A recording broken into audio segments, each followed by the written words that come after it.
it just because of the TV show, which was a smash hit. I was obsessed for many, many seasons. And this, of course, is a story of a man named Rick who is separated from his family, who wakes up in a zombie apocalypse. And the story starts with him tracking down his son, Carl, and his wife. And from there, he meets other people, they band together and have to survive. And I think what works so well with this one is the fact that it's very much a character-driven story. It's less about the zombies and more about how people would react at the end of the world in this difficult situation. You see the good and the bad come out of people. And in a lot of ways, the people end up being more the villains of the story than the zombies themselves. It's a very long graphic novel series. Admittedly, I have not caught up with it, but if you want to get lost in another world for quite a while, it's a great one to pick up. Now, for those of you that are caught up on the Walking Dead graphic novels or the TV show and are just looking for more, I would recommend Broken World by Kate L. Mary. This is about a woman in a zombie apocalypse where she is trying to cross America in order to find her daughter that she gave up for adoption. Along the way, she bands together with some other survivors and they go on this road trip. Now, if I'm honest, this series basically reads like Walking Dead fan fiction. The main characters are pretty much Carol and Daryl, but if you were like me and just were craving more Walking Dead, this might kind of help to satiate your appetite. I thought it was a fun series. It's indie, it's on Kindle Unlimited, so again, if you're just looking for more Walking Dead, this might be a fun one to check out. Now, if you're looking for some zombie fiction, but you want some diversity in it, I would recommend Devil's Wake by Stephen Barnes and Tananarive. And if I'm honest, this is a very classic zombie story. It follows a family that are trying to survive in a zombie apocalypse, and they go on an American road trip to try to find a safe point. And what really worked for me in this story was the fact that it was different. You realize that a lot of zombie fiction is about white people, and it's nice that this one is written by authors of color and features characters of color. So if you're looking for that diversity, this one has that. Otherwise, it does really follow the major tropes of the genre, and I didn't feel like it brought anything new outside of that diversity aspect. Now, if you want more diversity and are looking for something that is a little more outside of the box, if you're willing to try some young adult fiction, I would recommend Dread Nation by Justina Ireland. Now, this is actually a piece of historical horror because it is set after the Civil War ended. However, it ended differently because a zombie illness broke out that changed the course of history. The story primarily follows a teenage black girl who is being trained to fight zombies, and afterwards she will be given the responsibility of protecting a privileged white woman. And so the story is quite different than a lot of other zombie stories you read, and it's very much about the characters, not the zombies themselves. I would not call this one scary whatsoever.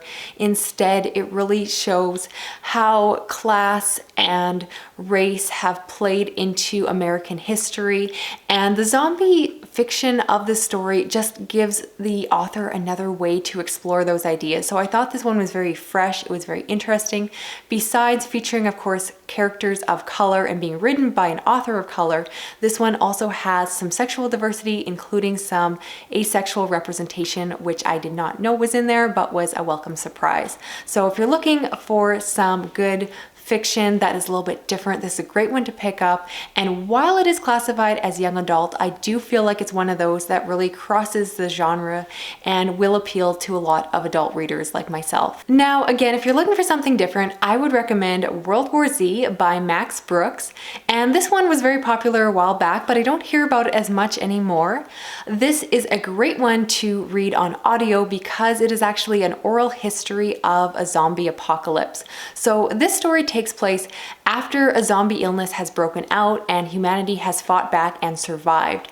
And so now the fictional reporter in the story is going around and getting accounts of what happened. So I like the story for the fact that it's not necessarily North American centered.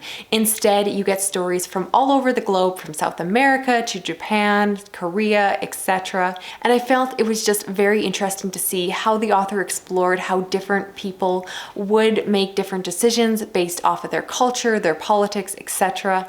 And I thought this one was very fascinating. It's not scary whatsoever, especially because of the fact that it's being told after the fact, so the action is not happening at the time, but instead getting recounted to the reader. And if you're going to read this one, I personally recommend the audiobook version because there is a full cast narration with a great list of actors behind it, and it really brought the story to life. I think that it was a very immersive experience and just a very enjoyable read, and again, one to read even if you don't think you like zombie fiction, because it's really not about the zombies, it's about the people, which is really the heart of most zombie fiction. And another one that I recommend to people that say they don't like zombie fiction is Feed by Mira Grant, and this one is again set after a zombie apocalypse has happened. In the aftermath, you get to see how people are starting to rebuild society. This story is very unique because it actually follows a group of teenage reporters that are reporting on an election that is coming up. And this story is partially about the zombies, but in a lot of ways it's more of a political thriller because you get to see the conspiracies and what is happening behind the scenes. As always with Mira Grant, her character work is phenomenal and you really will get to love these characters. There's some beautiful relationships, including a relationship between a brother and sister that you just don't really see fleshed out in a lot of other books.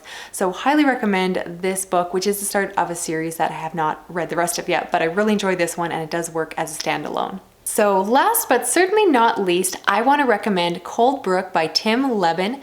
This is about a group of scientists working in the Appalachian Mountains. They are trying to burrow a hole into another version of Earth because they believe in a multiverse theory. And right at the beginning of the novel, this is not spoilers, you find out that they have made success and they have found a way to access another world. However, in doing so, they bring something back that they weren't supposed to from that world, and a possible zombie-like illness breaks out. I really enjoyed this one because it not only is a piece of horror, but also a piece of science fiction. And I think that those elements of science fiction really made this book so much more interesting and so much more unexpected. And I think if you like either those two genres, if you like both of them like I do, you will absolutely love this one. It was just action-packed and fun, and I didn't know where it was going. It definitely had some good twists and turns and was overall a just solid story. So definitely recommend that one to anyone looking for some zombie fiction that is a little bit different with a little bit of science fiction just sliced in there to make the story even more fascinating. So that's it for my rapid fire zombie recommendations video. I would love to hear your recommendations down below, or if I've enticed you to pick up any of these titles. Also, should I do this again? Because I do read a lot of zombie fiction, so if you give me a little bit of time, I could probably do a round 2. Also, I'd like to do this with more subgenres of horror, so if you have recommendations for that, let me know. Otherwise, don't forget to like, comment, and subscribe, and I will talk to you soon in another video. Okay, bye-bye.